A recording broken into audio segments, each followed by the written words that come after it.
Hey everybody, Kevin here with a Little Plant Farm. Today we are talking about tomatoes and more importantly, how to take tomato cuttings so that you can get more plants out of your current existing plants.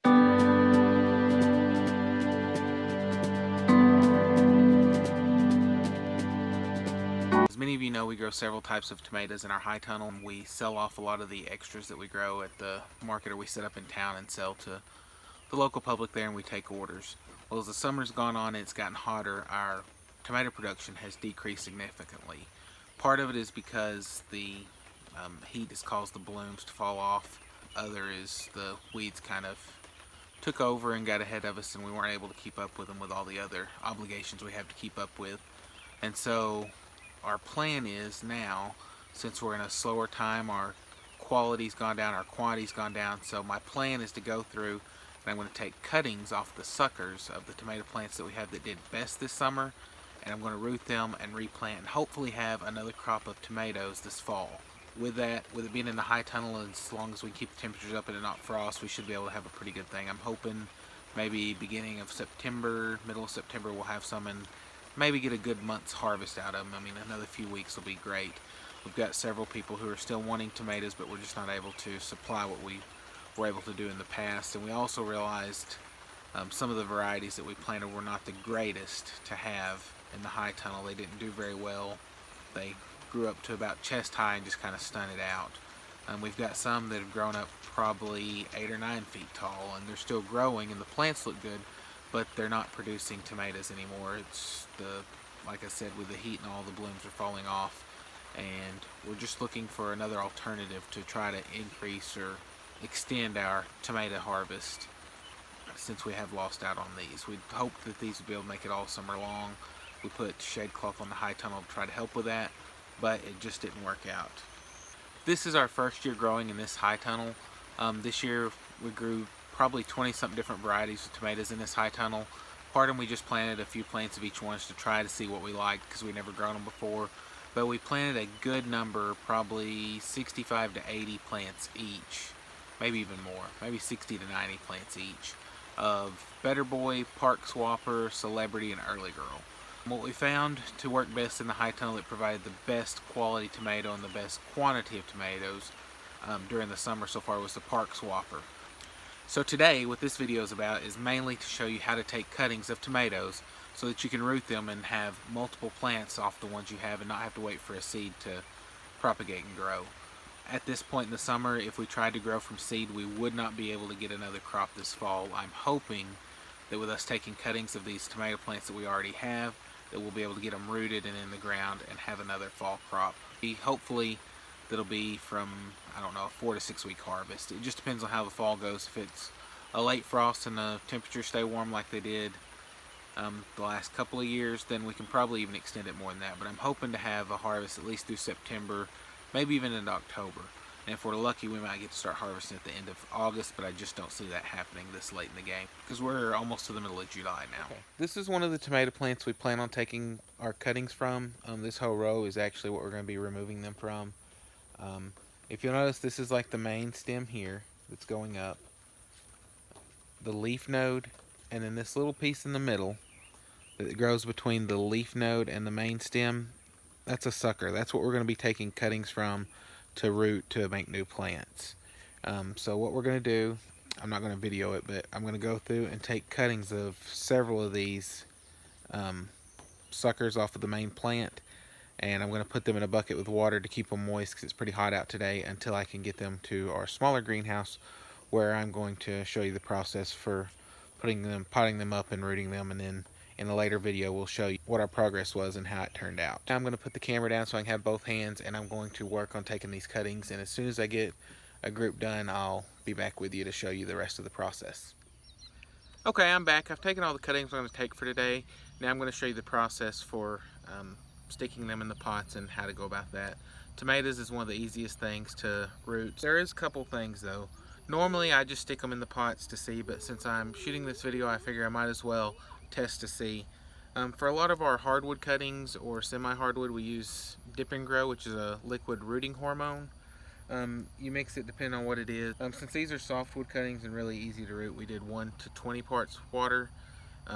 This is what it looks like. It's kind of cloudy and everything. But on our hardwood cuttings, it works really well.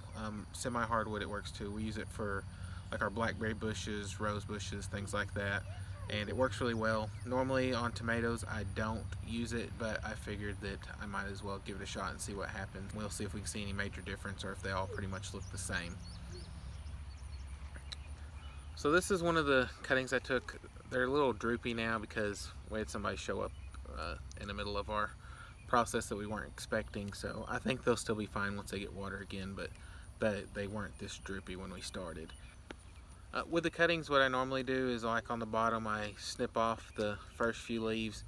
It's pretty much any of this stem will root, so it's not a real huge deal what you cut off or what you leave, but I just cut off the bottom so that they're not in the way, and then I'll stick it. I also, if there are blooms on the stem anywhere, I cut those off. I've got my helper here with me now. She's really good at gardening and loves to mess with plants. You'll say something?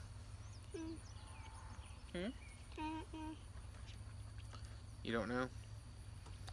Okay, so the first batch I'm going to use the Dip and Grow on, and then I'll do another round without it. But with the Dip and Grow on it, if I'm doing multiple cuttings, I'll do a lot, which if I do another video on some other type of plant, then I'll show that better. But on this, I usually let it set, the stem set in the Dip and Grow for about 10 seconds. And a lot of times on the hardwood cuttings, after I do it, I'll set it to the side and let it dry. On these, I'm just going to go ahead and stick them directly in and be done. The mix I'm potting these in is a soilless seed mix or seedling mix.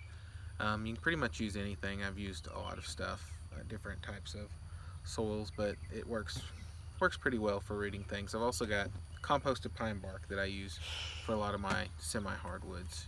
With the Dip and Grow, you can put multiple in at a time. A lot of times on the semi-hardwood, I'll prepare several of them and I'll just jab them all in and do them like in groups of 10. Pot those up while I'm letting the next group set, and it works out pretty good. On these, I'm just going to do a few, set them in. I'll just set them to the side and let them dry a little. Plus it lets that soak in a little better. Then I'll just put in a few more, let them sit there for a minute, get my next group ready.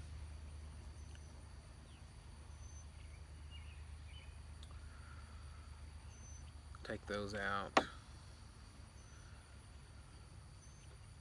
I was doing these in groups of 3 mainly so I can keep up with how many I have for my 6 packs. I'm going to do a group of 2 to get us back on track since I've got one already stuck. So just put them in for a few seconds, let them set, take them out, and move on to the next one. I'm probably going to do, I don't know, 12 or 18 that are in the Dip and Grow, and then about the same that's not, and then I'll label them so I know which is which.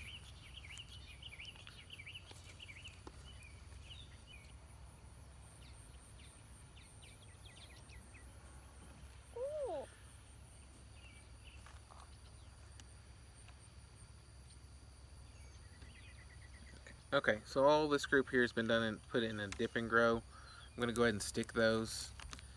Like I said, on these I just stick the stems all the way to the bottom.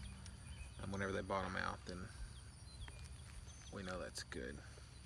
Because like I said, on tomatoes, they're really easy to root. You don't even have to use Dip and Grow or any kind of rooting hormone. I'm just doing it because I figured since we're documenting this for a video, we might as well see what the progress is in a few weeks whenever we do our update. So I did 18 with the Dip and Grow. The other ones, I'm just going to take the sticks or the stems and just stick them directly in. Like I said, with tomatoes, if you keep them watered and moist, they're going to root no matter what you do with them. But we'll be able to tell if there's a major difference in the Dip and Grow and the non on these whenever we do our update. Unbelievably, I did not count whenever I was taking these cuttings. I just cut up a bunch until I thought would be enough, and I came out exact. I've got a label. I've got Dip and Grow and no Dip and Grow, and I'm just going to stick it in the side for each one.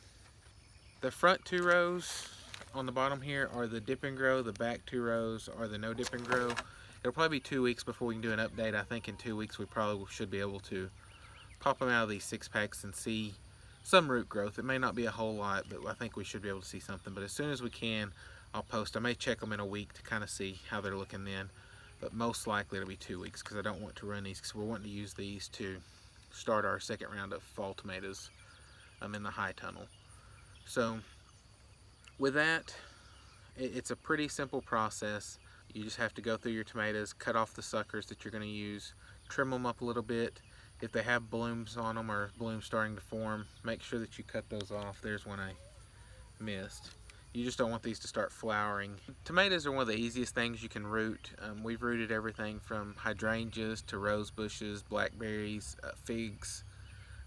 There's several things that you can root from cuttings. Some things are harder than others, and you have to do some things at certain times of the year, but for the most part, if you use the proper method in the proper time of year, you won't have any problems rooting things. Now that we have all the cuttings stuck in the pots, we're going to take it to our greenhouse and put it in there and then water it really good. The main thing is to keep these moist. As long as the dirt stays moist and you have them in a humid environment, then you shouldn't have any troubles. The greenhouse we're going to put them in has a shade cloth over it to help with the sun. It still gets pretty hot in there, but it stays humid, so they shouldn't have any trouble. Worst case scenario, if we see in a few days that they're going to die, we'll just start the process over and we'll just be a few days later. But we'll let you know how that goes, and like I said, we'll post updates. I'm going to step away now and go take these and put these in the greenhouse. I'll be right back with you in just a few minutes. I hope you enjoyed this video and found it to be very informative. If you don't mind, please take a moment and make a comment. Let us know what you thought of this video or what content you'd like us to make a video of next. We'll be happy to do whatever we can to help as many people as we can. I wouldn't say we're professionals by any means, but we do have a lot of experience in growing different vegetables, plants, taking various cuttings, propagation, things like that. We've been doing it for several years, and we'll be happy to share whatever knowledge we can, and we plan to make more videos as time allows. But if you'll let us know what content you want to see, we can maybe bump it up on the list and do it first if it's possible. If you don't mind, please like this video and subscribe to our channel. You don't know how important subscriptions are to us, and it means so much to us that you would take the time to subscribe to our channel, and it lets us know that you're enjoying the content and that you want to see more. It gives us the confidence boost we need to continue to make videos. We know we're new and working on it, but we really appreciate your support. Thank you for your support, and we'll catch you next time.